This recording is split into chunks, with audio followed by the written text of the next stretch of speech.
Welcome, everyone, to Ed Stivender's Gift of the Magi and Other Holiday Stories. At the end of each story or song, we will be allowing everyone to unmute their microphones briefly for applause and laughter. So please feel free to unmute yourself at those times. Just remember to mute your microphone again after brief applause to prevent any interruptions to the show. And with that out of the way, it is my pleasure to welcome Ed Stivender. Oh, hey Ed, you gotta unmute yourself.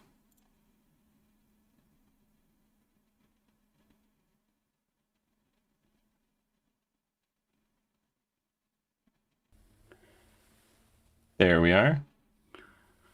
So it's always good to start with a mistake so that the expectation of the audience isn't so high once you get started.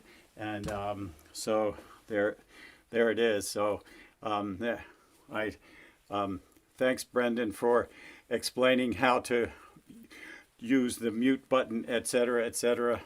And thanks for the chance to make the mistake that people make when they get onto Zoom.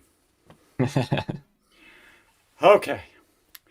Now, if I was in New Zealand, I would shout this introduction. My name is Ed Stivender. I am speaking to you from eastern Pennsylvania near the Delaware River. There's ironic aspects of that statement in that Penn, who founded this proprietorship, didn't want it to be called Pennsylvania. He wanted it to be called New Wales. And Delaware is the name that the Europeans gave to the native people that tilled this land for many centuries before the Europeans came. And so it is in the context of those native people who call themselves Lenni Lenape and who call this area Lenapehoking that I thank the Great Spirit and I thank you all for coming. If we offend, it is with our good will that you should think we come not to offend, but with goodwill, to show our simple skill. That is the true beginning of our end. Consider then, we come but in despite. We do not come as minding to content you. Our true intent is, oh, for your delight we are not here. That you should here repent you, the actors are at hand, and by their show you will know all that you are like to know. William Shakespeare. The following is anonymous. Room, room, my gentles all, and give us room to rhyme. We've come to show activity upon this holiday time. Activity of youth, activity of age. The like was never seen upon the common stage. And if you do not believe what I say, come in the Turkish night and clear the way.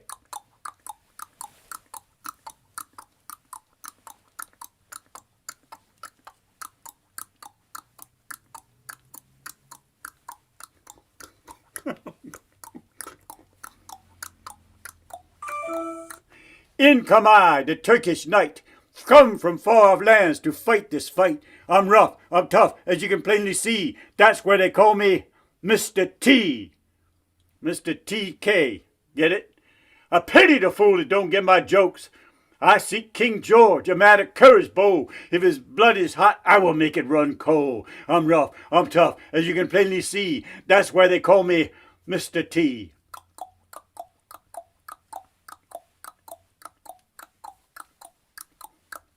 In come I, the good King George, a man of courage bold. If my broadsword and my trusty axe, I won this crown of gold. Show me the man that bids me stand, and I'll strike him down with my courageous hand. It is I, the Turkish knight, come from far off lands to fight this fight. I'm rough, I'm tough, as you can plainly see. That's where they call me Mr. T. Stand back, bold slasher, and let no more be said. For if I draw my sword and strike, you surely will be dead. My head is made of iron. My body is made of steel. My legs and arms are molten brass. No man can make me feel. Then draw your sword and strike, or draw your purse and pay, for I'll have satisfaction before I go away. No satisfaction will you get, and I'm not threatened by your threat. Let battle on battle be our sound. We'll see who is the first to hit the ground, and battle on battle be our cry. We'll see who is the first to die. On guard. Is this too scary for you? Is this too silly for you? Ah! Now am I dead. Now am I dead. Now am I fled. My soul is in the sky. Tongue, lose thy light. Moon, take thy flight. Now die, die, die, die, die. Now you say, is there a doctor in the house? Is there a doctor in the house? There is a doctor that can save these noble youths from an early grave, down through England, France, and Spain, around the world and back again. There is no place I have not been, there is no disease I have not seen. And this bottle by my side, its fame is known both far and wide. Ellie can pin pon pain, it brings the dead back to life again. Turkish Knight, pull yourself together. A drop for your head, a drop for your heart. Come on, my boy, and take your part. How do you feel? I feel chipper. A pity to fool that thinks I'm dead. Well, help me with King George. King George, don't lose your head. A drop for your head, a drop for your heart. Come on, my boy, and take your part. How do you feel? I feel quite chipper, thank you. And now, during this holiday time, let there be no more fight. And so, may all disagreements discontinue. May all civil wars in our cultures die out. And may all be wished a happy holiday and a good or Turkish night. Thank you very much. Thank you. Hey, hello everybody. Thank you very much. Thanks for coming. Thank you for coming out today, or coming in, or staying where you are, and being at home. I hope. How do you like this hat? Do you see the lights on it? It's not necessarily traditional, but my friend Jan Smith took a picture of me in this hat a while back, and we're using it as the sort of logo hat for the whole time. So I'm looking down here because that's where my computer is, and I get a chance to see your face in a second. But now I'm facing Polyphemus, that one-eyed monster that's been with me these last 18 months and been really a great bit of fun trying to figure out how to work with it. And so now I've got this holiday show, which will include bits of Hanukkah, bits of Kwanzaa, bits of solstice, bits of Christmas. So let me start with a bit of Hanukkah.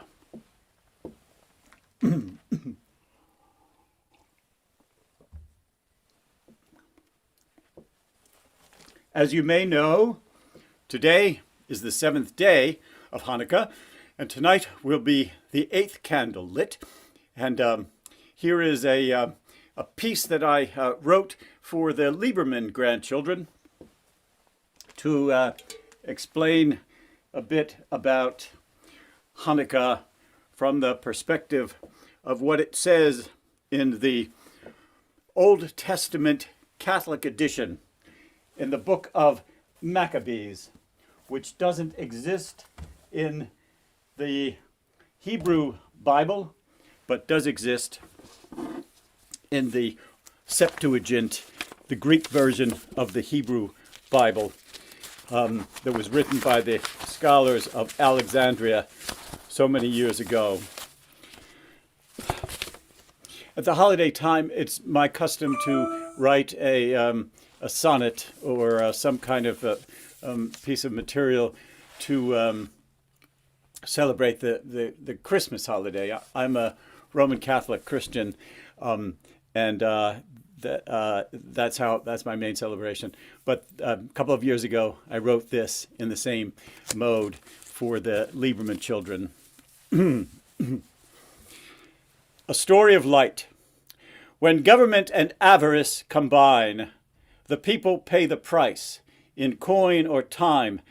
Antiochus IV thought he would sack the Temple of Jerusalem, bring back some 1,800 talents to his home in Antioch to gild his pleasure dome, leave governors behind to persecute the faithful Jews who would refuse tribute to pagan gods, refuse to change their Torah laws, eat pork, play sports, cavort without a pause. Cavort and convert. You see, cavort and convert. I never thought of that, but there it is. And many did assimilate, but some resisted to their peril, wouldn't come to practice Greek indignities of taste, spit out the trafe, and so were laid to waste. The temple was defiled.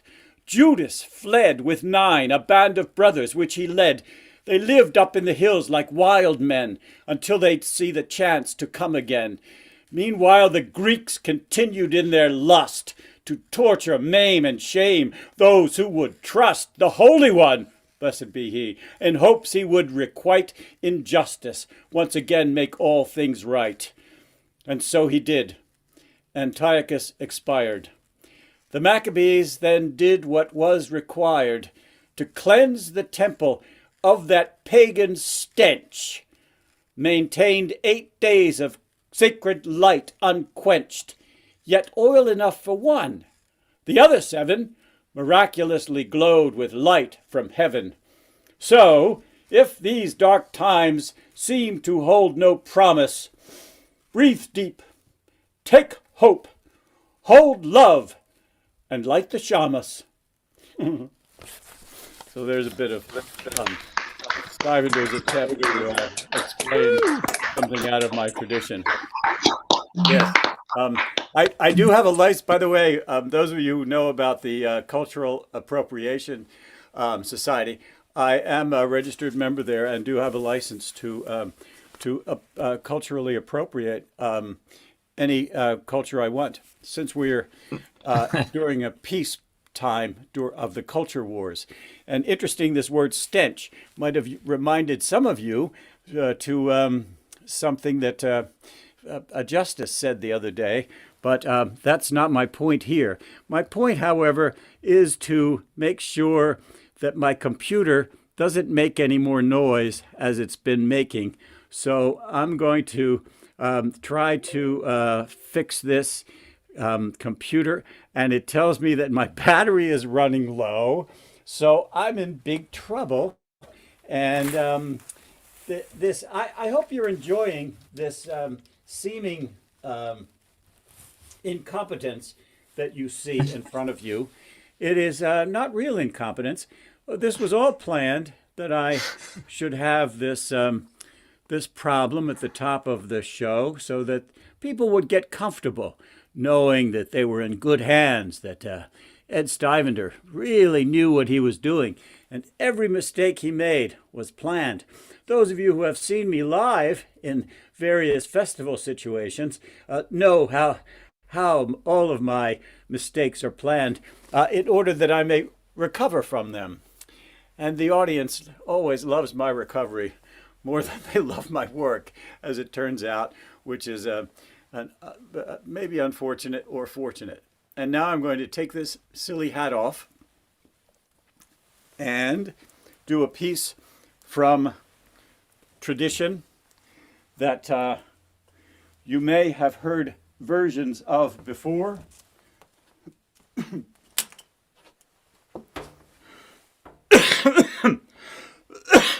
Excuse me. This is from a scholastic publication. Once upon a time, there was a king, and he was a mistrustful king. He wanted to make sure that the people weren't plotting against him. And so every once in a while, he would dress up as a beggar, and he would go out among the streets of the town. The capital city might have been Kabul, Afghanistan, in fact, if we are to trust the sources of this story, and go around and see what the people were doing, how they were plotting, if they were plotting, and how they were celebrating, if they were celebrating. And so it was at the beginning of winter, he found himself in the shtetl, the Jewish section of the city, and all of the lights of Hanukkah were lit in windows. It was the first night of Hanukkah. Wonderful smells of great food coming out of the windows and open doors. And he went down a street, the shabbiest part of town, and he saw at the end of the street a kind of a hovel, not a very nice place. And he heard singing coming from inside, and he thought, how could anyone living in such a hovel be happy on a night like this? And so he looked his beggar look, knocked on the door, and it was answered by a young woman named Hannah, who was glad to see him. Well, my friend, she said, come in. I am just about to light the light of the first night of Hanukkah, and you must join me for my simple repast. The king looked around the house and saw how poor it was and how little food was on the table for her repast. But she lit the light, the first light of Hanukkah, and then she sang a song and then said, please, sit. She got another plate and put half of her food on the plate, and they sat down to eat. And he looked and said, your name Hannah. How do you make your living? Oh, I make a simple living by taking salt from the sea and selling it to my neighbors. But aren't you worried about tomorrow? Oh, today is today. The Holy One takes care of me, blessed be He. Tomorrow is another day. I'm not going to worry about tomorrow. Please, eat up. And they ate. And then the king said to himself as he left, I wonder how strong her faith is. And he made a proclamation that anyone caught selling salt from the sea would be executed. The next day he went back to visit Hannah to see how she made out, not being able to collect the salt from the sea. Knocked on the door. You have a piece of bread for a beggar? Oh, welcome back. Come in. And he went inside, and sure enough, there was a bit of food. But, Hannah, I thought you weren't allowed to gather salt from the sea. Oh, well, that's true. I'm not. But today in the marketplace I found a jug. And just as I found the jug, a person from my neighborhood said that they wanted some water. So I went to the fountain, filled up the jug, and brought my neighbor some water. And he gave me a little money, which allowed me to buy the food for tonight. Let me light that second candle. She lit the second candle. Eat up. And the king went away thinking, I need to see how deep her faith is. And so the next day there was another proclamation. Anyone taking water and bearing it away from the fountain will be executed. That night he went to see Hannah. Knock, knock, knock. Can you spare a piece of bread? Oh, my friend, come in, come in. Hannah, I thought you weren't allowed to bear water. Oh, no, but today I was in the forest, and a group of woodcutters came along, and they showed me their trade. And so I got some kindling bundled and went to the marketplace and sold the kindling. And in return, I got some money, and that's how we got this food tonight. But eat up. It's the third night of Hanukkah, and she lit the candle. But Hannah, what about tomorrow? Oh, tomorrow will take care of itself. The Holy One, blessed be He, takes care of me. And so the next night and the next night, the king tried everything he could to stop Hannah from getting the few coins that she was getting. But every night it seemed that she did something to overcome the king's proscriptions. Finally, the king decided that it would be her turn to be in the royal guard. Now, everyone in this country had a duty, man, woman, or child, to serve a week in the king's guard. he was not paid, or she was not paid for the work, but they were given a suit of armor and a nice sword. And so the king thought that he finally had Hannah trapped because she couldn't make any money. And though that night he went to visit Hannah, knock, knock, knock, can you spare a bit of bread? Oh, my friend, come in, come in. And there was even more food than the night before. And he said, Hannah, where did you get this food? Oh, I will tell you a secret, but you must promise not to tell. I'm in the king's guard now, and they gave us a sword. Each one of us got a sword, a rather nice sword. And I took it to a friend of mine and sold it to him. And he carved me a wooden sword with the same exact hilt, which you cannot see the wood as long as the sword is in my sheath. And I figured by the end of the week I'll be able to buy it back from him. But eat up. It's the seventh night of Hanukkah. And so it was. She lit the candle, they ate, and the king said, now I have her. The next day he ordered the captain of the guard to choose Hannah to be the executioner of a prisoner who was brought in. The prisoner's head was put on the execution block. The king nodded to the captain, and the king hid behind a pillar. The captain said, this man has been caught cutting wood in the forest. A capital offense. He will be killed, and you, pointing to Hannah, are the executioner. What was Hannah to do? Her sword was made of wood. If she revealed that the sword was made of wood, she would be executed as well. She didn't want to kill the man, and so she went before him and turned to all the people that were watching, because people in those days loved a good execution, and said, this is Kislev, the month of miracles. I don't know if this man is innocent or guilty. If he is guilty, he must be executed. If he is not, perhaps the Holy One, blessed be he, can make a miracle. If this man is innocent, let this sword be turned to wood. And sure enough it was. Everyone cheered. Hannah had in fact been involved in a miracle of the great Holy One, blessed be he. And the fellow who was almost executed got up and hugged Hannah. This was before the plague and people were allowed to hug, and he went off very happily. Hannah returned to her home, and that night the king showed up with his courtiers in his regular kingly garments, knocked at the door. She opened it and said, oh, it's you again. Come in. No, Hannah, there's not enough room for all of us. We want you to come to the castle and live and be my advisor. Oh, I will certainly be your advisor, but I don't want to leave my home. This is where I live. It's good enough for me, but I will be your advisor.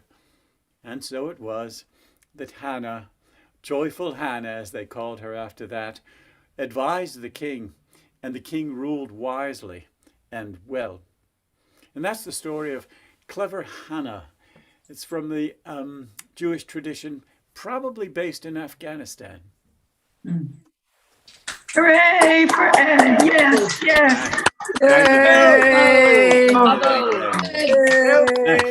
Hooray! Yes, yes. More. Thank you.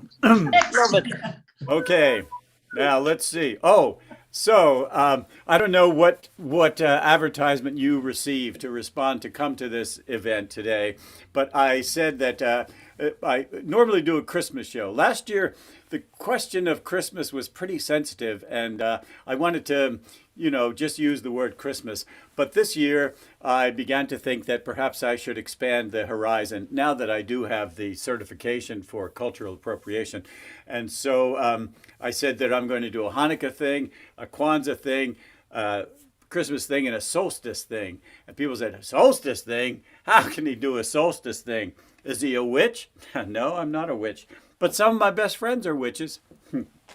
But I do have some solstice material. Remember Wanamaker's bookstore on the mezzanine level years ago. You young people should ask your grandparents about it. This is a book from that great bookstore. And it has an H. You may remember that H meant hurt.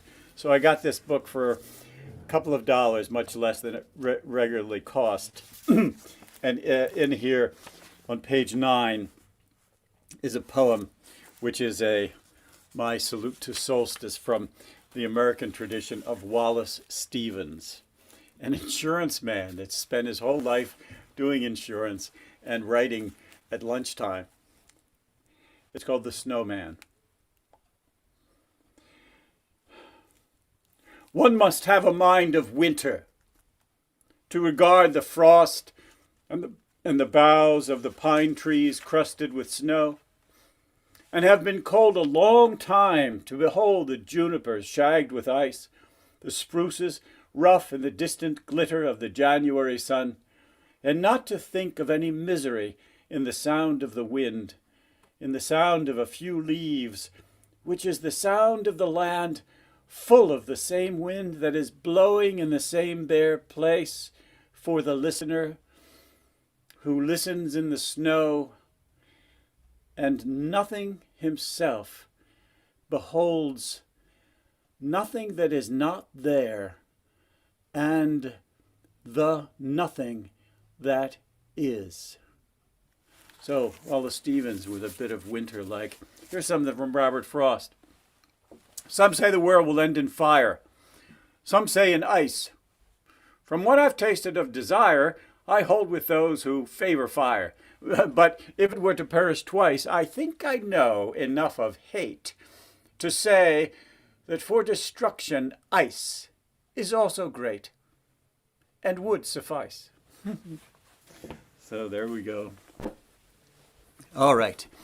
And now I better tell a Kwanzaa story, or you people will begin to mistrust my cultural appropriation skills.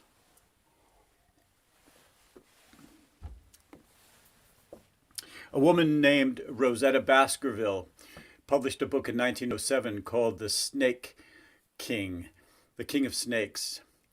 And when Barbara Wybar asked me to do a piece of folklore from Uganda, I developed this piece, and here it is.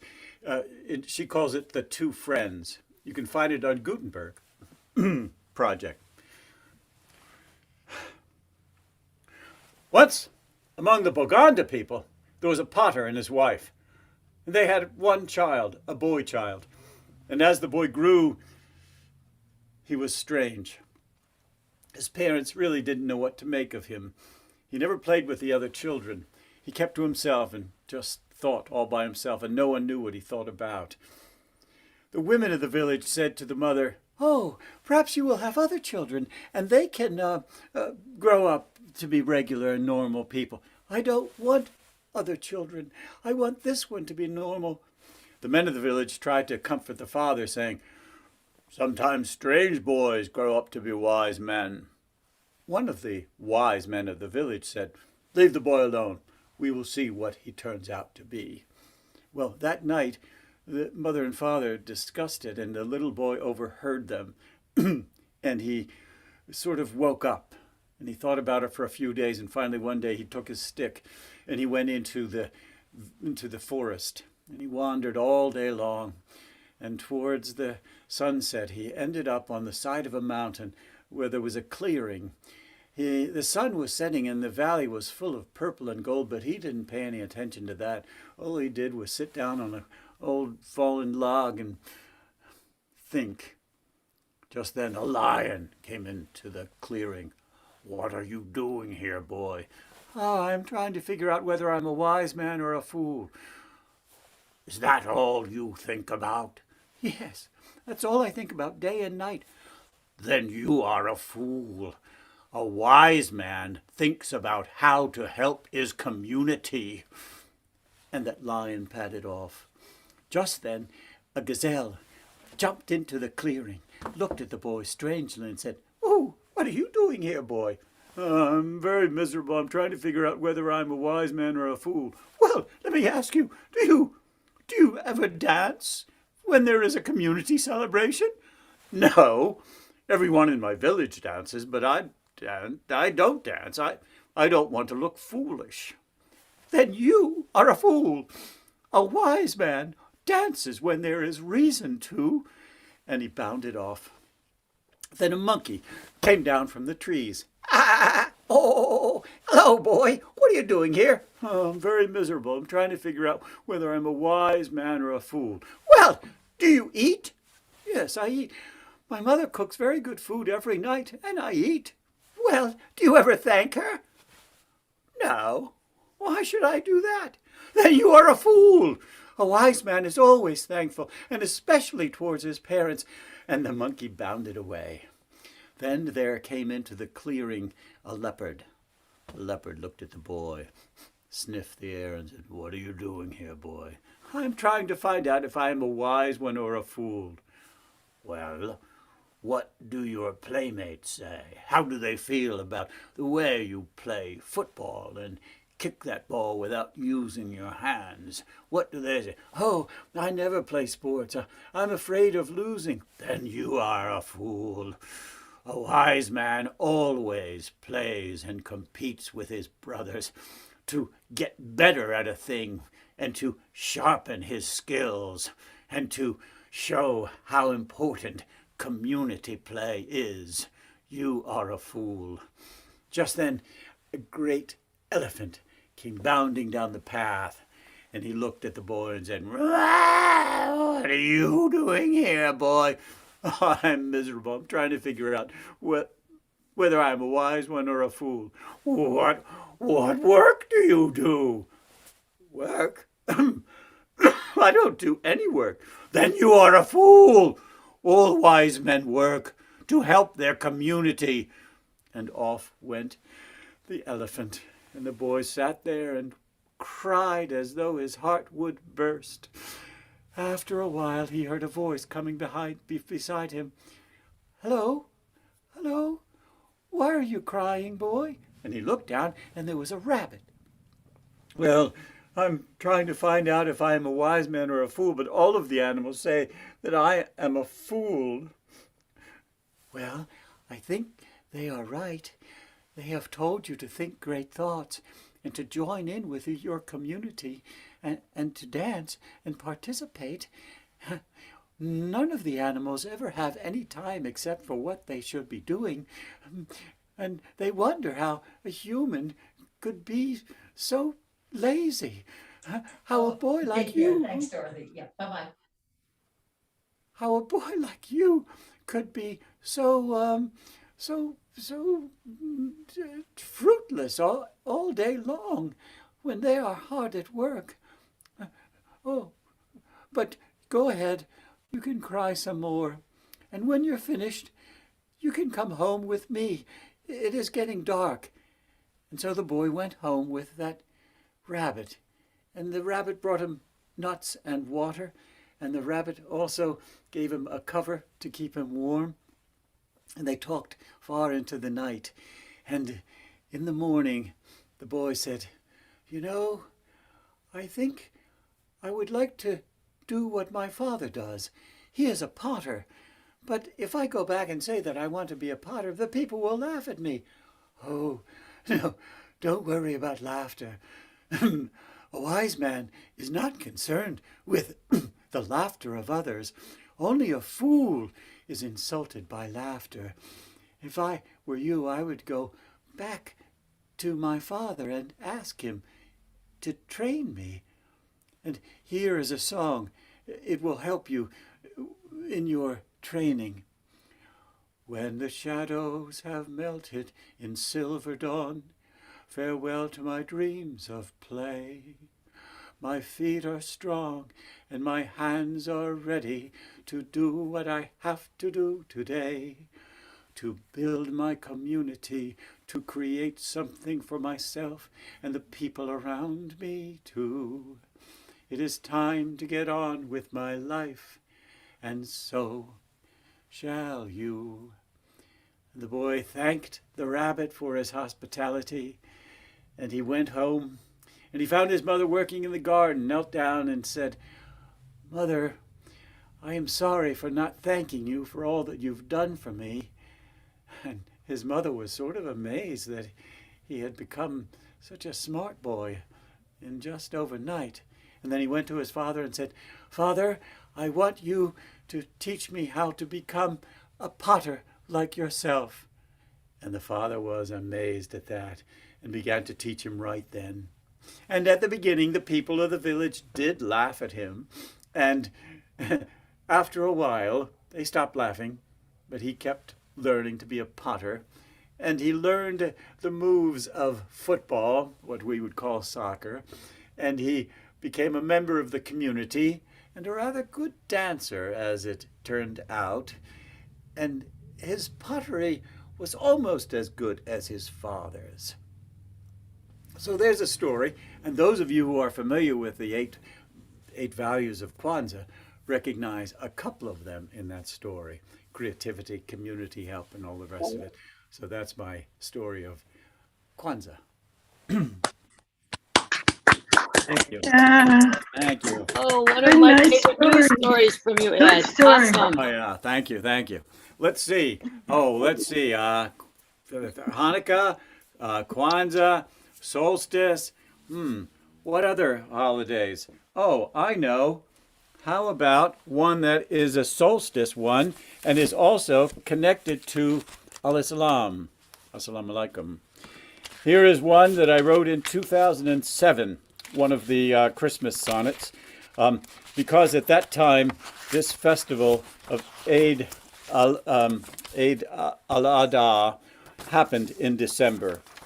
Because of the lunar calendar, that festival is happening these days around not this time of the year, but rather in May, because of the lunar calendar. That wacky moon, boy, just goes on her own.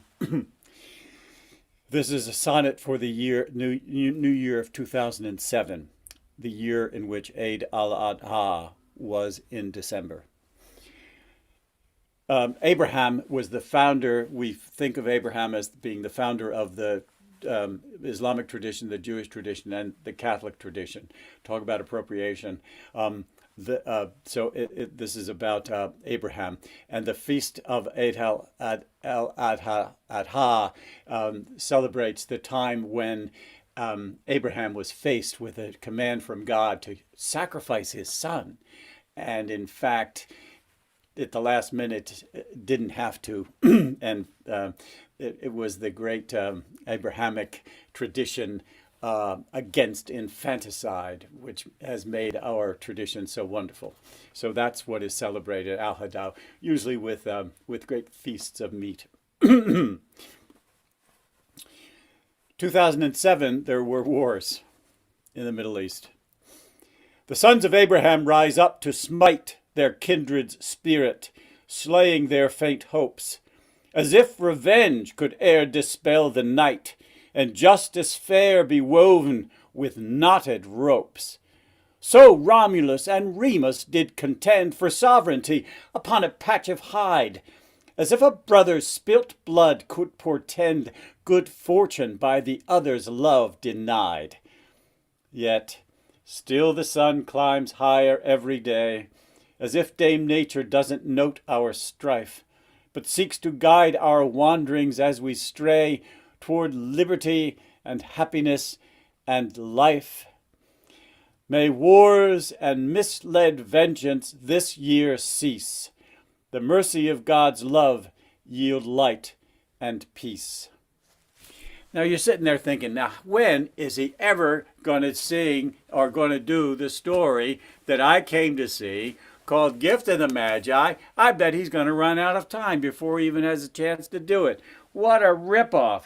This show isn't worth the money that I paid to come here.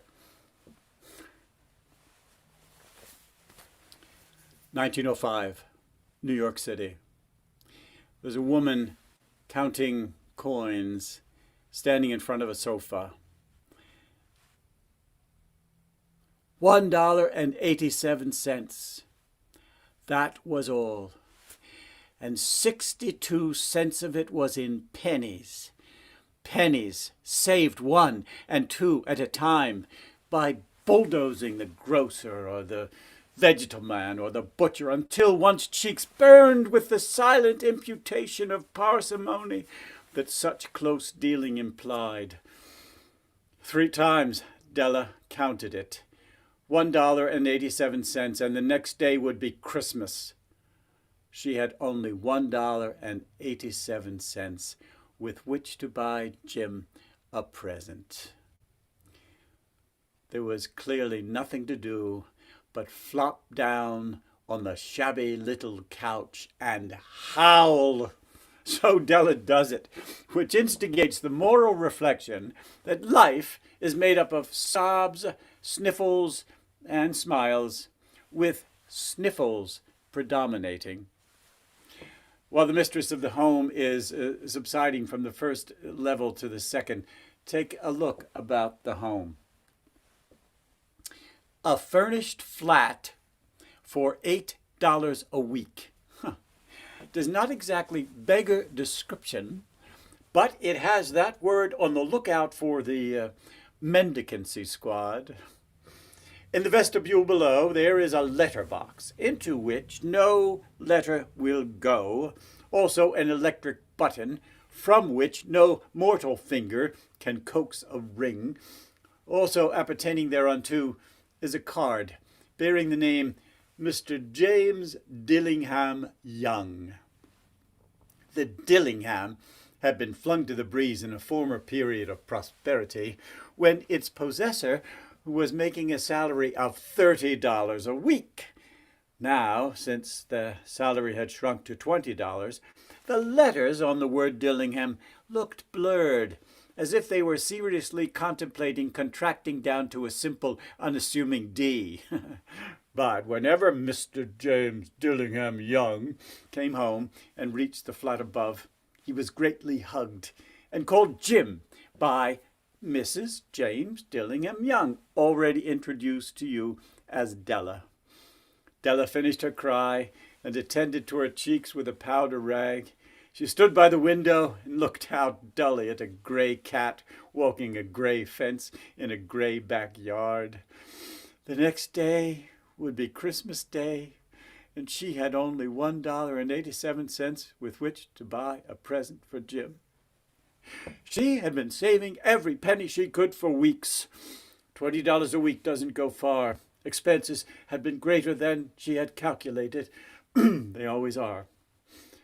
Many a happy hour she had spent planning something nice for him, something fine and rare and sterling, something just a little bit near to being worthy of the honor of being owned by Jim. She whirled from the window and stood in front of the mirror. Her face had gone white in 10 seconds, but her eyes were shining brilliantly. Quickly she reached up and let down her hair and let it fall to its full length. Now, there were 2 possessions in which the James Dillingham Youngs both took a mighty pride. One was Jim's gold watch, which had been his father's and his grandfather's. The other was Della's hair. If the Queen of Sheba lived in the flat across the air shaft, Della would have let her hair out the window to dry some day, just to depreciate Her Majesty's jewels and gifts. If King Solomon were the janitor, with all of his treasures piled up in the basement, Jim would have stopped to look at the time every time he passed, just to see the king pluck at his beard with envy. And now Della's beautiful hair fell all about her, rippling and shining like a cascade of brown waters. It reached below her knee and made itself almost a garment for her. Then, quickly, she did it up again. She faltered for a minute and stood still while a tear or two fell on the worn red carpet. Then on went the old brown jacket, On went the old brown hat, and with a whirl of skirts and that brilliant sparkle still in her eyes, she fluttered out the door and down the stairs to the street. Where she stopped, the sign read, Madame Sofronie, hair goods of all kinds. One flight up Della ran. She collected herself, panting.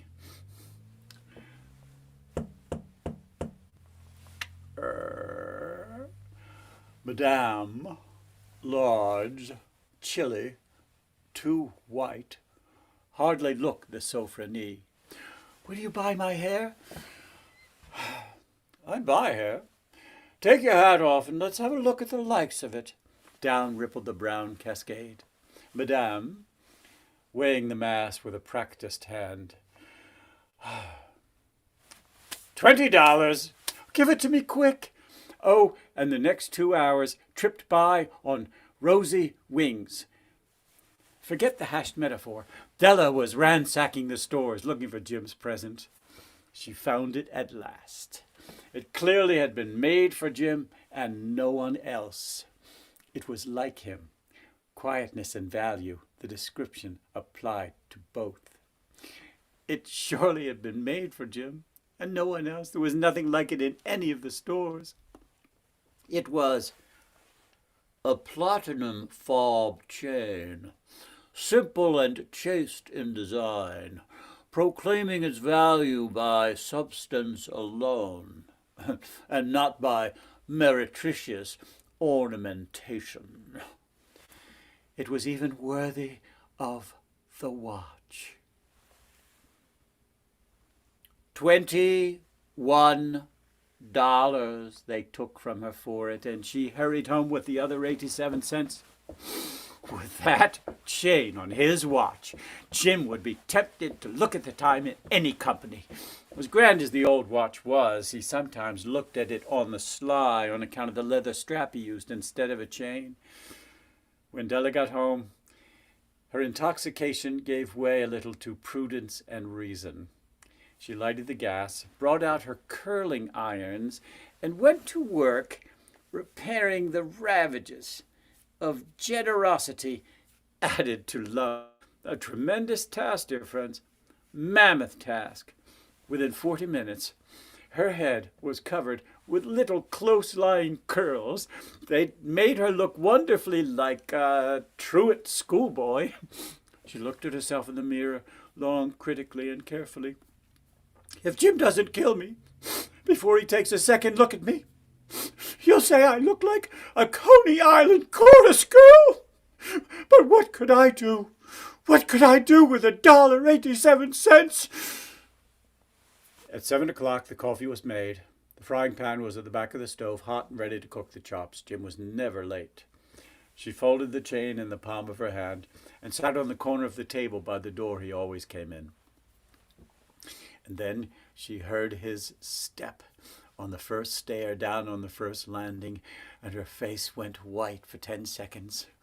She had a habit of saying little everyday prayers, little prayers about the simplest everyday things. And now she whispered, "Dear God, please make him think I'm still pretty." The door opened, and Jim stepped in and closed it. He was thin and looked very tired. Poor lad. He needed a new overcoat and was without gloves. Jim stopped inside the door, as still as a setter on the scent of quail. His eyes were fixed on Della, but there was an expression in them that she could not read, and it terrified her. It was not anger or surprise or disapproval or horror or any of the sentiments she had been prepared for.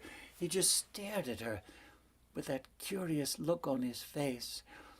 Jim wriggled off the table. No, Della wriggled off the table and went from, "Jim, darling, don't look at me that way. I had my hair cut off and sold it because I couldn't live through Christmas without giving you a present. It'll grow back. You don't mind, do you? My hair grows awfully fast. I just had to do it. Say Merry Christmas, Jim, and let's be happy. You don't know what what a beautiful, nice present I've got for you." "You cut off your hair?" said Jim, as if he had not yet reached that patent fact after the most difficult mental labor. "Cut it off and sold it.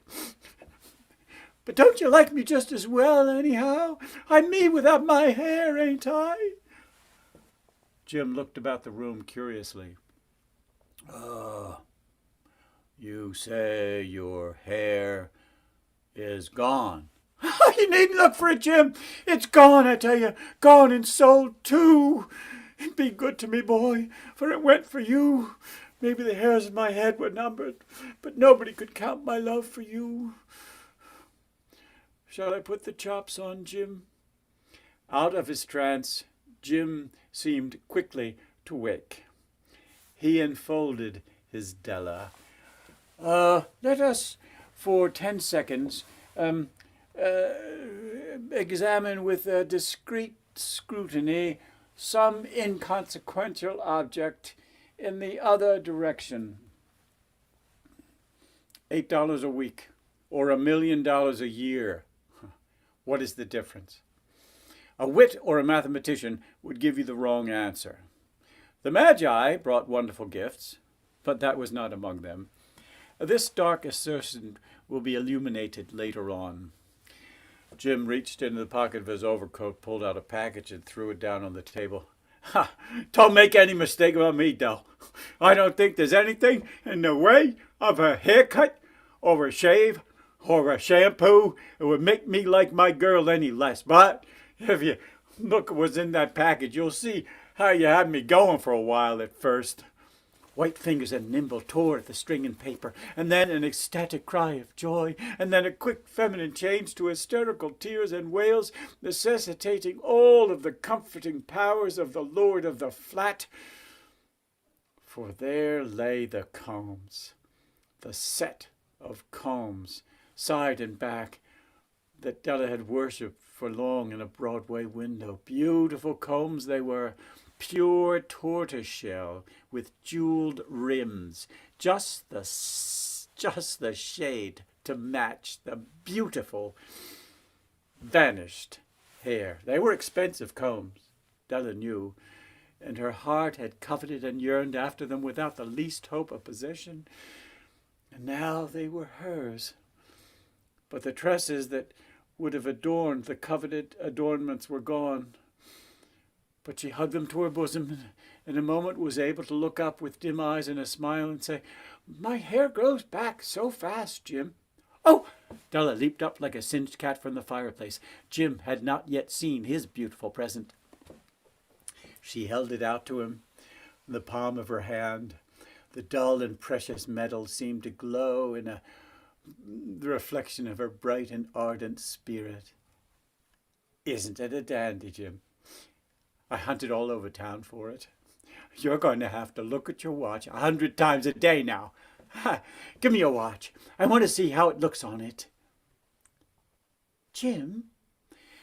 Instead of obeying, Jim tumbled down on the couch, put his hands behind the back of his head, and said, "Del, let's put our Christmas presents away for now.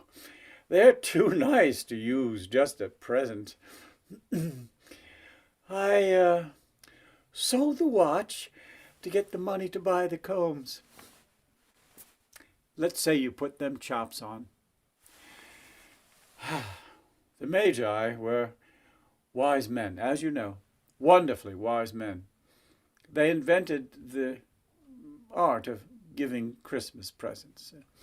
And being wise, their choices were no doubt wise ones, perhaps with the privilege of exchange in case of duplication. And here I have lamely related to you the uneventful chronicle of two foolish children in a flat, who most unwisely sacrificed for each other the greatest treasures of their house.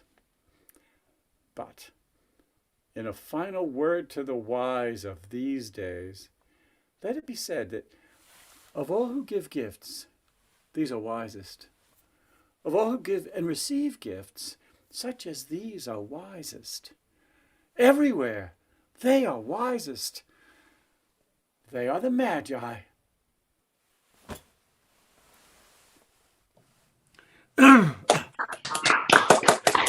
you. Thank you.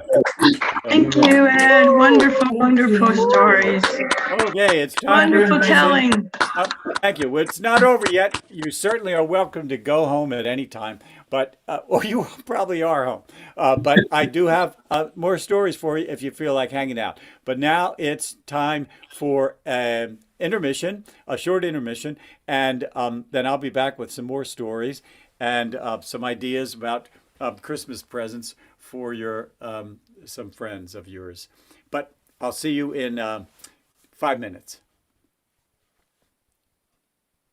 Oh, and On any given day, 500,000 people are living on the streets in the United States of America. The opioid crisis in particular has fueled street homelessness. Seeing someone living on the street is an assault against their human dignity and ours. With the huge transformational gift of $100 million, we can end street homelessness in Philadelphia, Pittsburgh, and beyond in 5 years. Here's how we'll do it. We'll create a real-time integrated data system, more affordable housing for people with special needs. We will co-shape collective strategies and a public relations campaign that will educate the general public on how they can be part of the solution. In 7 years, we turned a $30 million gift into $250 million. We already achieved what many people consider impossible. Philadelphia, with the highest poverty rate of the 10 major cities, has the lowest number of people living on our streets. Let's work to eliminate the scourge of homelessness because, as Sister Mary says, none of us are home until all of us are home. We are so close to ending chronic street homelessness. With this grant, you can get us to the finish line.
And we're back. I hope you had a chance to do whatever you do during intermission or during commercials. Oh, what? You didn't have a good commercial? Well, let me do the commercial now. Oh, what a nice shirt. Howdy, friends. Do you have anybody that in your family who is Catholic? And you're trying to figure out, gee, what could I get them for Christmas?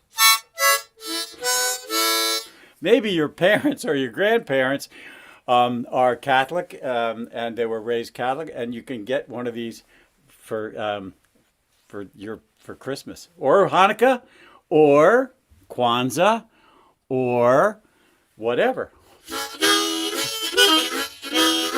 Because I was raised Catholic. Can you tell I was raised Roman Catholic? I obey real well. I was raised Catholic. And can you tell I'm on my way to Catholic heaven because I've been through Catholic school. So that's the commercial. If you want a nice shirt that says raised Catholic, can you tell? You can get a shirt for $15 post-paid. You can do it either by there's instructions on the chat on how to do it. And if you want to get them a tape, you can go to a CD, as we call them nowadays. You can go to my website, and you can also get downloads of my CDs, and you can look on the website for those kinds of things. But that's the commercial for. But the main thing is give to Project Home. The link is in the chat. Sister Mary Sculling is a Sister of Mercy, and the Sisters of Mercy are the ones that taught me how to read and got me on the stage. Sister Patrick Mary, Kathleen Wall. Okay, now it's time for the Christmas story with chess pieces. You know, the Christmas creche is under some question, and people say, well, you know, it's against the First Amendment to have Christmas creches. Well, this is a way to make a creche out of chess pieces. Okay, so you get the 4 castles and you make a stable. What a strange thing to have castles made into a stable, but it's a very special stable because it's there that the King of Kings is born. Then you get these 3 guys, 2 white guys and a black guy, and you put them in the east. Let's see, where's the east? Maybe over here. We'll put these guys in the east. And then we get these 2 guys and put them in the fields. Let's see, maybe we'll have the fields be over here. Those 2 guys in the fields. And then you get the queen. And this is the story of the first Christmas. Once upon a time, there was a young lady named Mary. She was the most beautiful lady that ever existed, and she was engaged to a guy named Joseph. One day, she was hanging out in her garden when all of a sudden, "Bah! Hail Mary, full of grace, the Lord is with thee." "Who are you?" "I am an angel of the Lord." "You're kidding." "No, angels aren't allowed to kid. If it is your will, the Holy Spirit will come upon you, and you will conceive and bear a child. His name is Jesus, Emmanuel, God with us. If it's all right with you. Behold the handmaid of the Lord. Be it done unto me according to his will. Congratulations. Good luck explaining it to Joseph. Boom, boom, boom, boom, boom, boom, boom. Coming back home from the carpenter shop. Going over to see my fiancé. Knock, knock, knock. Come in. Hello, Mary. Hello, Joseph. How's it going? Oh, good. Anything new? Joseph, the Messiah is finally coming. You're kidding. No. How is he going to get here? I'm going to bear him as a son. What? The Holy Spirit has come upon me, and I will bear the child Jesus as his... Mary, are you pregnant? Yes. You can safely say our engagement is off forever. Goodbye. Oh, no. I don't know what I'll do. I could have her executed. I could have her stoned to death. I could have her put in prison. Perhaps I better sleep on it. And it was a good thing, too, because it was time for a visit. Joseph, Joseph, Joseph, wake up, O ye of little faith. Who are you? I am an angel of the Lord. Everything that Mary says is true. You're kidding. No, angels aren't allowed to kid. So I better get you back to apologize. I guess I better go back and apologize. You guess you better. Knock, knock, knock. Come in. Hello, Mary. Can you ever forgive me for doubting you? Of course. We can still be married? Of course. And so Joseph and Mary were married, and they lived in Nazareth in the north. One day, hear ye, hear ye. By order of the emperor, all Jews are to report to the homes of their forefathers. Joseph, that means you have to go all the way to Bethlehem, according to the emperor. And so Mary got on the back of the donkey, because the Chevy was in the shop, and started off towards Bethlehem.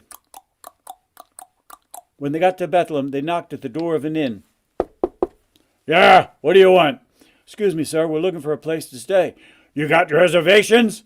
No, I didn't know we needed reservations. You got to be kidding me, mister. You expect to stay at the Bethlehem Holiday Inn without reservations on Christmas Eve? Well, sir, we didn't know it would be this busy, and my wife is with child. Can you help us? No, well, there's a stable out back, but next Christmas, make reservations. Yes, sir.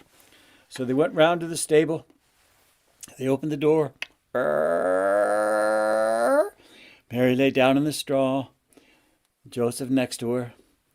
And when her time had come, you have to close your eyes for this part. Are your eyes closed? Wah, wah, wah. Okay, open your eyes. Wah. Oh, Mary, he's beautiful. May I hold him? Of course. So Joseph held the baby. Yippee! Whoopee!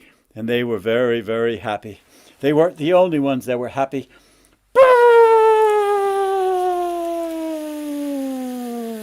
Shepherds, shepherds, shepherds, good news to all human beings. There is a Savior, Emmanuel, born in Bethlehem, God with us. Hey, Chauncey, look at that. I think it's an angel, Edgar. I wonder what he's trying to tell us. Shepherds, shepherds, shepherds, there is an angel. This angel is telling you to go to Bethlehem and see the Savior of the world. You're kidding. No, angels aren't allowed to, kid. So go down to Bethlehem. And so the shepherds went down to Bethlehem, knocked at the door of the stable, went inside. They worshipped the baby, and they each had a chance to hold him. Then Chauncey said to Edgar, "Hey, Edgar, we better clean this place up. It smells like a stable in here." And it was a good thing, too, because it was time for another visit.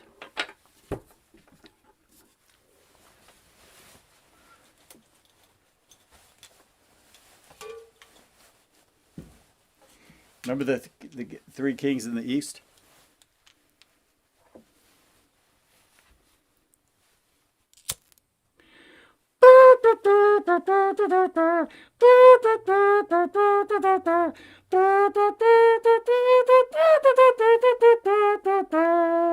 This must be the place. Knock, knock, knock. Come in. It smells like a stable in here. Good thing I brought the frankincense. Now you know. And the stable smelled like a palace, for it was here that the King of Kings was born. And Mary and Joseph got gold and myrrh from the kings, as well as the frankincense. We don't know what they did with the myrrh, but they did have a Merry Christmas. But with some of the gold, they went down to the 7-Eleven store and got potato chips and pretzels and Diet Coke and water. And they had a party. They say the party lasted for 12 days. People say, "Hey, Ed, how can you tell us this story with little chess pieces? Don't you know a more modern way of telling the story about the birth of Jesus?" Yes, I do. I can tell it in the form of a rap. If you give me a snap, I'll give you the rap. I said it once upon a time, a long time ago. There was a baby born in Bethlehem. He was born in a stable on a donkey's in a table, and the magic man came to visit him. They brought him gold and frankincense and myrrh and said the boy was going to be a king. Mary just smiled, let him hold the child, but she didn't say anything because she knew who he was and she knew what he could do. Chaka Khan. Nearby there were shepherds abiding in the field. They were keeping a watch on their flock. Looked up to the sky, their heads began to reel. When they saw what they saw, they got quite a shock. There was 1,000 angels in the sky. I said 1,000 angels singing Heidi Hi, singing Heidi, Heidi, Heidi Hi. I said a Heidi, Heidi Ho. That's your part. Heidi, Heidi, Heidi Hi. I said a Heidi, Heidi Ho. Well, look out. The shepherds came down into the town and they found the little stable still. Drummer boy was there and so was Santa Claus. With light the little stable was filled. Well, just then the party started, cause didn't you know it was the very first Christmas day? Well, the drummer hit the drum and the piper hit the pipes and everyone began to swing and sway. They were jamming the jive for Jesus coming in tight on the chorus. They looked up to the angels, said sing hallelujah, sing hallelujah for us, and they sang Heidi, Heidi, Heidi, hi. I said Heidi, Heidi ho. One more time. Heidi, Heidi, Heidi, hi. I said Heidi, Heidi ho. Well, look out. They gave each other presents. Santa got some too. Ever since that day, he tries to give his away. I hope he gives some presents to you, singing Heidi, Heidi, Heidi, hi. I said Heidi, Heidi ho. One last time. Heidi, Heidi, Heidi, hi. I said Heidi, Heidi ho. Boy.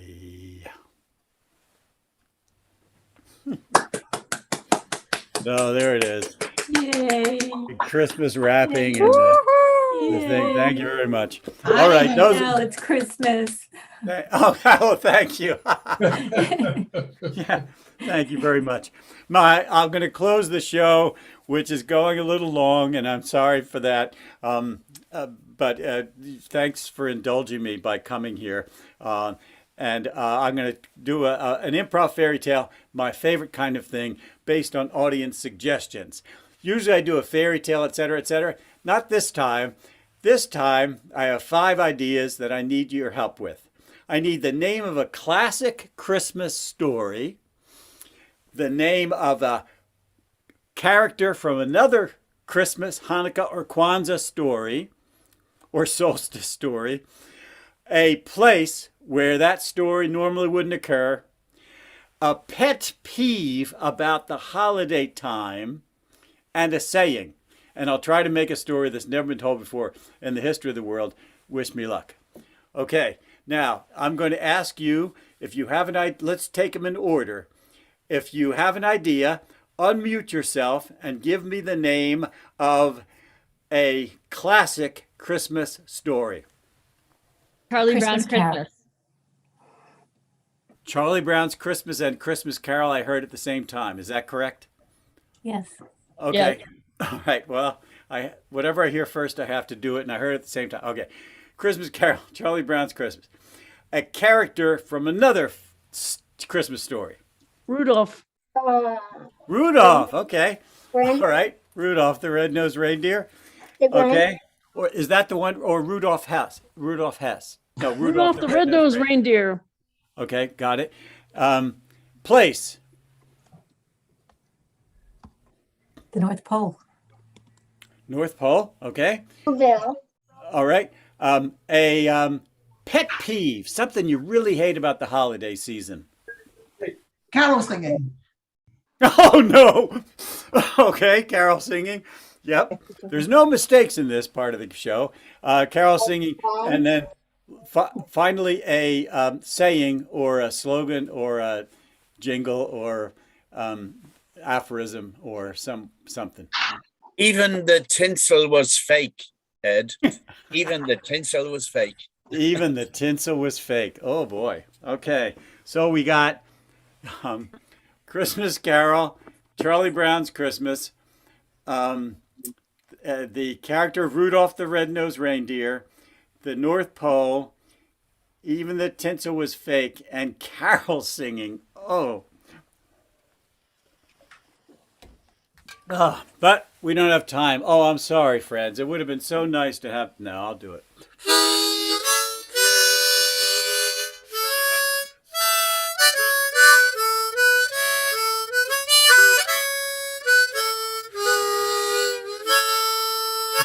humbug! It's them darn carol singers again. I can't believe it. I'm trying to get a good night's sleep, and here I get these carol singers at my door. Oh, Mo, it is. I just hate it.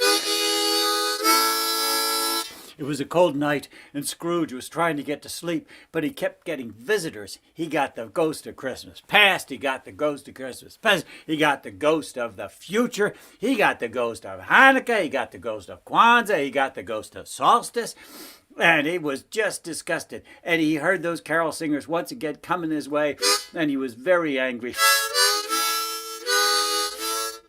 And he looked out, and there was a little boy standing there in a t-shirt in the freezing cold, and he was standing there with a pitiful looking Christmas tree, and the fellow who was sitting there with a yellow t-shirt in the freezing cold said, "Deck the halls with boughs of holly, fa la la la la." "Bah, humbug," said the fellow who was named Scrooge, living in that house. "Go away from here, go away from here." But before you go, do you know a fellow named Tiny Tim? "Oh, yes, I know Tiny Tim. He's a good friend of mine. It's a shame about his problem." "Oh, really? What problem is that?" "Well, it's the tinsel. The tinsel at his house is fake. See this tinsel? This tinsel is real. It's a pitiful looking tree, but the tinsel is real." "Well, I don't care. Anyway, get away from my door." And so the poor lad walked down the street, and all of a sudden he heard the sound of bells. Jing, jing, jing, jing, jing. And he looked up, and there was a sleigh coming from the North Pole. And at the front of the sleigh, there was a beautiful reindeer with a green nose, blinking on and off and on and off. And the green nose was the green nose of Olive. Olive, the other reindeer. Olive, the other reindeer, knew Rudolph, the reindeer, but Olive, and this came from a story that I heard from Ireland yesterday. Olive, the other reindeer, had a blinking nose. But then here comes Rudolph, and Rudolph comes down, and Rudolph is exhausted. And he comes down, he says, "Oh, it's been so foggy here all night long." And then Scrooge opens the door and says, "No wonder it's foggy. I got the ghost of Christmas present. I got the ghost of Christmas past, Christmas present, all the smoke coming from all over the place. I just don't know what I'm going to do." And then they heard, "Ho, ho, ho, ho, ho, ho." And there was Santa Claus. And Santa Claus said, "Hello, everybody. It sure is nice to have Christmas." And then, "Scrooge, what makes you so grouchy?" And Scrooge says, "Oh, I don't know. I think it's just, hold on. I've got a stone in my shoe." And Scrooge took the stone out of his shoe. And Scrooge was no longer grouchy. And Scrooge looked at Charlie Brown and looked down the street, and here comes Tiny Tim, who had a miracle cure, and his leg was all fine, and he's running down, and he's there, and Charlie Brown and Tiny Tim hug each other, and they all sing a wonderful song, of which goes something like this: "Deck the halls with bells of folly, fa la la li la, la la la la." And even the tinsel was fake. Ta-da! And I wish you all a Merry Christmas, and please give to Project Home, and have a good Christmas, and don't worry about a thing. Let all the politics of everything going on in the culture wars disappear from your imagination. And I'd like to quote Tiny Tim one last time. God bless us. God bless us, everyone! Hooray, hooray. Thank Oh you. boy. Thank you. Yay! Thank you. If we Okay, shadows Liz on you. have offended, Think but this, and all is mended, that you have but slumbered here when these visions did appear. This weak and idle theme, no more yielding but a dream. Gentles, do not reprehend. If you pardon, we will mend. And as I am an honest Puck, if I have unearned luck now to scape the serpent's tongue, we will make amends ere long, else the Puck a liar call. Give me your hands if we be friends, and Robin shall restore amends. Merry Christmas, everybody. Thanks for coming. And now it's time for the party. I'm going to rearrange the thing here, and I'd like to thank Brandon O'Sullivan for making this all technically possible. And I'm going to set up a chair and sit down and say hello to everybody by moving my camera down and just visit with yous, because I've been hearing voices that I recognize, but I want to look now on the gallery view of my screen and see everybody and say hello to everybody who has come out, and it really is a pleasure to see everybody.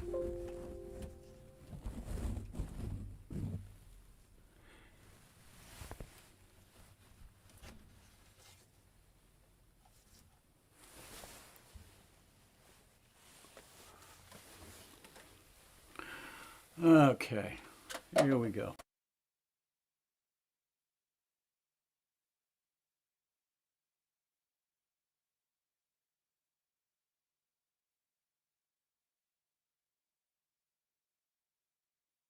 Okay, there we go. I'm going to put on my gallery view, and could everybody unmute and give a round of applause to the genius of technology, Brandon O'Sullivan. Yay, Brandon. Hey, thank you, Brandon. Brandon. I couldn't name that. Nice work. Thanks, Brandon. Yep. Okay, great Brandon, show, Ed. I can close up shop. All right, no problem. Thank you. So why am I? Just a reminder, you are still streaming on Facebook and YouTube. So Okay, great. Yeah. Are you shutting the Zoom? Hello. Yes, I'm sorry. I'll tell Liz you pinched her olive. I did, and I couldn't remember her name. What was her She'd be name? delighted. What was her name? That was Liz. Elizabeth, Liz Weir. No. Yes, it was her. It was her session, but it was a storyteller from Ohio or someplace. She pinched it first then. Oh yeah, yeah, she did. Anyway, Liz often tells the one about olive. Oh, she does. Okay.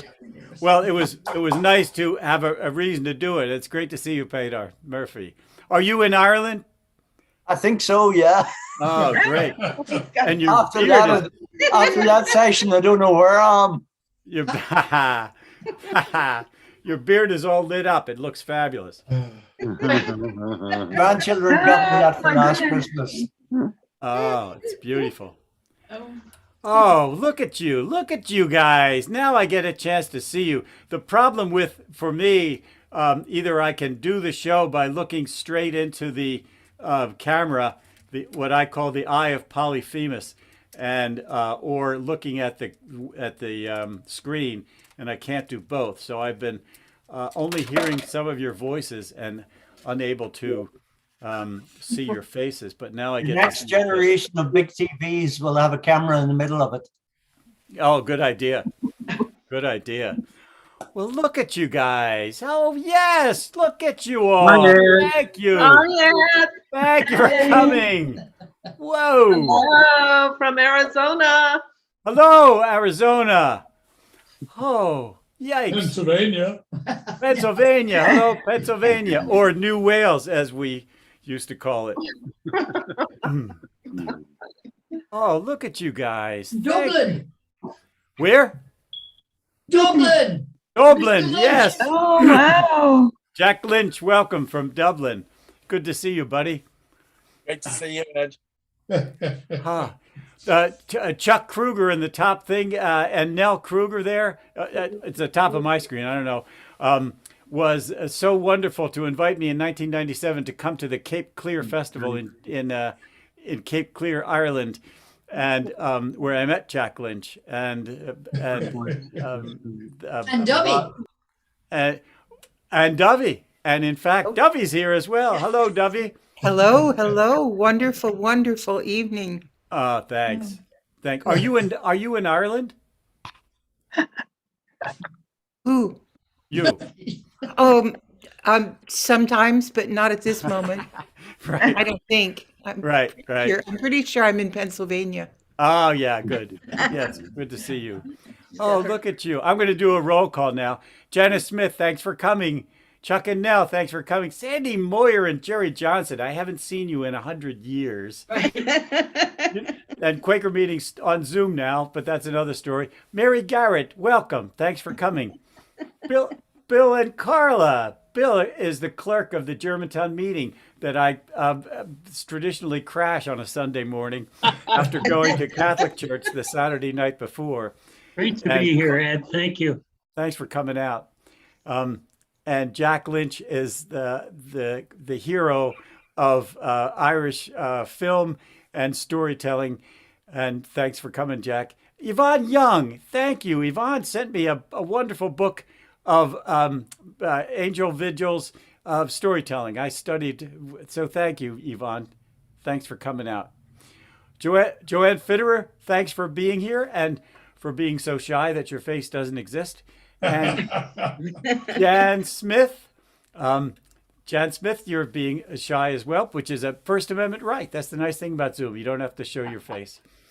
And Katie Russell. Hello, Katie. Southern California Storytelling Society President Katie Russell. Another pillar of the storytelling movement from that West. Peodar, how do you say your actual name, in fact? Peter. Other. But I've had Padre, I've had Peter, everything else. Doesn't matter as long as you don't call me too early in the morning. Very good. Yeah. Oh, Patricia Coffey, thank you very much for coming. And for a long, long time. A long time. Yeah. Thank you. Galen Brandt, thank you for coming. It's good to see your face. Wonderful show, Ed. Oh, thanks. Jenny and Tommy, my cousins from the desert west. Jenny and Tommy Beal are here. Thanks, you guys. Hello, Good to see you, Ed. You always make me proud. Thank you. I'm glad. We love seeing you. Yeah. Oh man, it's so wonderful, and I appreciate your Facebook presences every once in a while. Thank you. Yeah. Yeah, and here is Kelly White of the Germantown healing of the children and the adults of Germantown. Thanks for John coming. Hickey was here, but he had to go around the corner for a little bit. Oh, well, tell him I said hi. But I'm sorry he's missing this now. That's okay. And I've got to get one of those Raised Catholic shirts, definitely. Yay. Do you know how to do it? I'm going to write you by email. Oh, good, very good. Judy Clapper, it's good to see you again. And I've seen you a couple of times on Zoom. Thanks a lot for coming out today.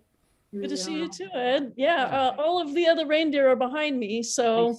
I see them. Excellent. Excellent. I love your stories. I love your improv. I just love you, Ed. Thank you so much. Thanks, Judy, for coming. And on my screen, the next person is David Elder. David Elder is an elder of the Quaker community that includes Germantown as well as Kendall, the place out by in Westchester. Thanks, David, for coming out. And Claire Hennessy is the next one on my line. Claire Hennessy is a mover and a shaker, and whose husband has one of these Raised Catholic shirts. He does. He loves it, Ed. Oh, good. Good. Thank you. Great show. Thank you. Hilarious as usual. Oh, thanks very much. Michelle Bellamini, thank you very much for coming. Michelle is one of the pillars of the patchwork community, our group in Philadelphia. It was a wonderful show, Ed. Wonderful. I love your improv. Great. Thank you. Always. Thank you. Thanks. Jay and Linda O'Callahan. Now let me think. When did I meet them? Oh my. I think I met Jay in a college festival with Ken Fight, 1979. And Linda, I met probably the following season at the National Festival where Jay and I were in the same year, along with Milbury Birch and Brother Blue and some other people. Wow. Good to see you. Thanks for coming out. Jessica Robinson is the next one on my screen, and I don't know where she is on your screen, but Jessica Robinson is one of the pioneer women of the Zoom experience. She's been moving and shaking on the Zoom for longer than I certainly have, and she actually is the person who convinced me to get on Facebook. Thank you very much, Jessica. You're welcome, Ed. Great show again. Thanks. Good to see you. And Jan Smith is, I think, connected with the Pittsburgh Tells crew, as opposed to Janice Smith, who I think is connected to the Divine Office telephone link. But thank you for coming. A delight to be here, Ed. Yeah, thanks. Thanks for ushering in this season for us. Oh, good. Thanks. Katie Knutson, by the way, is the first person who I ever had to do the Zoom dance with in June of 2020, when Angela Lloyd called me up and said, "Oh, Ed, you have to MC this thing in a half hour." Oh. And it was the NSN awards ceremony. And I did it, and it was a great thrill. And Katie Knutson was very sharp not to let me spend time diddling with my tech, and just did it in the strangest lighting anyone has ever had on Zoom. So thank you, Katie, for kicking me out into the field and making me run around and giving me a chance. Yeah, it's great to see you, Katie. Katie, of course, is a big mahaf at the National Storytelling Network. And if you need anything done about that, please talk to her. Good to see you. Good to see you too, Ed. Thank you. This was delightful. I wonder how many kids are now going to think that the 7-Eleven was a part of the nativity story. Oh, well, I hope not too many. And if they do, it's my fault. And I'm going to go up to St. Peter and he's going to say, "Sorry, Ed, you did most of your life pretty good, but that 7-Eleven thing, that's going to cost you." Vanessa Van Alstein or Alstein? Well, nice to see you, Vanessa. Thanks for coming. Don Watts. Oh, Don Watts. Thank you for coming, Don. And I hope you and your wife and family are fine. Don Watts was the first person to call me out of COVID to do a live show for the young people of the Austin, Indiana senior trip. And it was my first show in after COVID, and it was great to be able to do it. Thank you, Don. Rebecca Thank Johnson. you, Ed. Oh, thanks. Thank you, Ed. My pleasure. Tell everybody I said hi. Rebecca Johnson is a healer and one of what Wallace Stevens would call one of the nurses of the Spirit's innocence. She's one of the pillars at the Germantown meeting. Thank you, Rebecca, for showing up. I'm here with Larry, and I'm not being shy. I just couldn't get the camera to work. Otherwise, I'd be here full face. Love the show, Ed. It was a wonderful show. Thank you. Thank you. Thank you, Larry. Larry, is your last name Haas? No, Weisberg. Okay, thank you.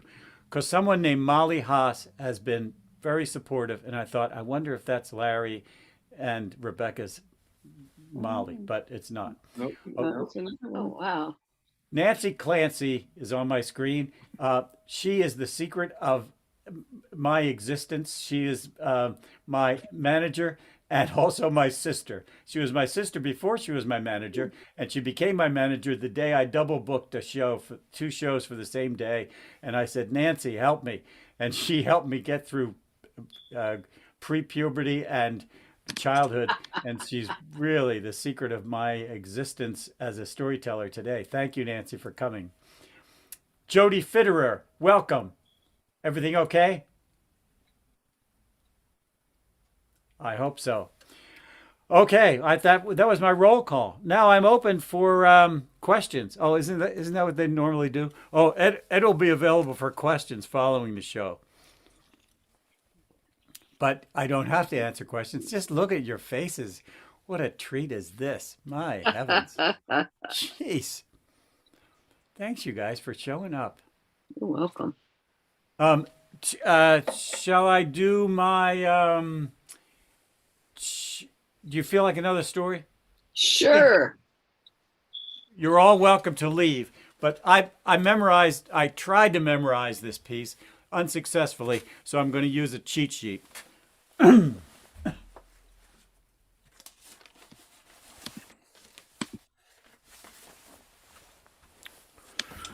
Thanks for bringing up Christmas Carol. Who called out Christmas Carol when it came time? Jay and Linda, are you leaving? No, I my hand up because at the I don't hate Christmas carols. So after you tell this last story, can we all sing a Christmas carol? Yes. Have you ever done choral singing with Zoom? No. Do you remember the Tower of Babel? It's the choir loft of Babel, but Okay. let's sing one right now. Okay. What one? Good King Wenceslas. Oh yeah, we all know all the words to that. Are you ready? Sing one that you like, Ed. I love Good King Wenceslas. Let's do the first verse of Good King Wenceslas. Deck the halls is more likely people will know the words. Okay. No, well, let's do this verse of King Wenceslas, just because I hate to deny anything. Here we go. 2, 3, 4. Good King Wenceslas looked down on the feast of Stephen, when the snow lay round about, smooth and deep and even. Da da da da da da da da dee da da da dee da dee da dee da. Gathering winter's Very good. Let's give ourselves a hand for that. That was a treat. Yes, the Zoom is still moving towards being able to make it possible. And there are some softwares that pretend to work, but nothing really works. Okay, now we're going to sing Deck the Halls since it came up, and I don't want to deny anyone their First Amendment right to sing. Deck the halls with boughs of holly, la la la la la la la la. 'Tis the season to be jolly, la la la la la la la la. Now gay apparel, la la la la la la la. To the ancient Yuletide carol, la la la la la la la. That's great, you guys. Thank you. Well, I hate to be the Grinch, but I was the one that hated the carol singing. Let me tell you, carol singing on Zoom is even worse than carol singing in person. Good to know that. Good to know that. Oh, who did Charlie Brown? Who called Charlie Brown? Nobody. Oh, that Katie, was me. Sorry, I was on mute. Charlie Brown, you gave me? Yes. Thank you. That was, at least I knew who that was. That was good. Who gave me Christmas Carol? I think I did. Well, thank you. You're welcome. And now I will do my version of the Christmas Carol, which should be a rap, but I can't do it that fast. So here it is. Who gave me Olive? No, who gave me Rudolph? That was me. Thank you, Judy. It was great fun. Oh, I loved it. And Jack gave me, even the tinsel was fake. I'm sure there's a context for that I missed, but it just came into my brain one Christmas, and I thought, yeah, it's a comment on commerciality and all that. And yeah. I intend sometime to find real tinsel growing wild. I'm sure it's out there somewhere. Yeah. I remember the tinsel of my youth was lead, like a physical metal thing. And the tinsel nowadays is kind of a cellophane. So that was my first thought when I heard even the tinsel was fake. Okay, so let me do this Dickens rap. Scrooge and Marley, the sign on the counting house read, but dead as a doornail, Scrooge's partner was dead. Christmas Eve, the office was cold as a freezer. Bob Cratchit had no coal, didn't bother Ebenezer, that squeezing, wrenching, grasping, clutching, covetous old sinner. Bah humbug to his nephews, invite for Christmas dinner. And then collecting for the poor, two men asked for his donation. He said, let the poor all die and decrease the population. And I have a crack about that I'll say after the show. Begrudgingly, he gave his clerk the next day off, then home to his room, nursing a cough. Bah humbug, he repeated as he took to his bed, when the sound of clanking chains served to fill his heart with dread. All fettered to his ledgers came his old partner's ghost. He begged Ebenezer to do his uppermost to change his selfish ways. The response to this suggestion was to claim Marley's ghost's appearance was a case of indigestion. You'll be visited by spirits who'll implore you to repent. Take heed, old friend, and change your ways. Then through the wall he went. Bah humbug, said the miser, glad his visit was done. Got in bed, fell asleep until the clock struck 1. First ghost at Christmas, it conveyed him to his past. His lonely life, his selfishness, an engagement that didn't last. His fiancée released him, though it cost her so much pain. She couldn't stand his worship of the great god Gain. Etc., etc., etc., etc., etc., etc. I'll get to the punchline here. The final spirit's turn it was of Christmas yet to come. Black cloak, no face, an outstretched hand, no voice at all, quite dumb. First to a conversation twixt bankers in the town. Someone had died, but 'twas no matter, no real cause to frown. Then to the pawn shop where purchases were made of curtains, blankets, bedclothes, stripped from the newly dead. Then to the Cratchit's house, all somber, mourning Tiny Tim. Finally to a graveyard where the rotting corpse was him. Now old man Scrooge was on his knees crying like a baby. Are these the things that must be spirit, or only just what may be? Why show me this if I am past all hope? I'm not the man I was. I won't slide down that slippery slope. I'll harbor Christmas in my heart and keep it all the year. He tried to grasp a specter just to watch it disappear. And lo and behold, he found himself right back in his bed. The terrors of the night was past. Hooray! He wasn't dead. He was light as a feather, as giddy as a drunk. What day is it, young fellow? No longer in a funk. It's Christmas Day, the urchin said. Still time to change my ways. He sent a giant turkey to the Cratchits in a daze. He dressed in all his best, started to the house of Fred, crying Merry Christmas Day to every passing head. So Bob Cratchit got a raise, the almsmen got their gift, gone was Bah Humbug, gone the grasping thrift. He kept his word and practice, never let a Christmas Day go by. And if you're wondering about Tiny Tim, he did not die. So there it is. Thanks for letting me get that off my chest. Tiny Tim did not die. And in the text that Dickens has, the phrase Tiny Tim did not die is in italics, which is pretty sweet. Tiny Tim did not die. I don't know if he got cured by whatever miracle was in my improv, but at least the kid got cured. I'm glad of that. You're going to be offering a workshop anytime soon? I'd really like to take one from you. Okay. All right. Okay.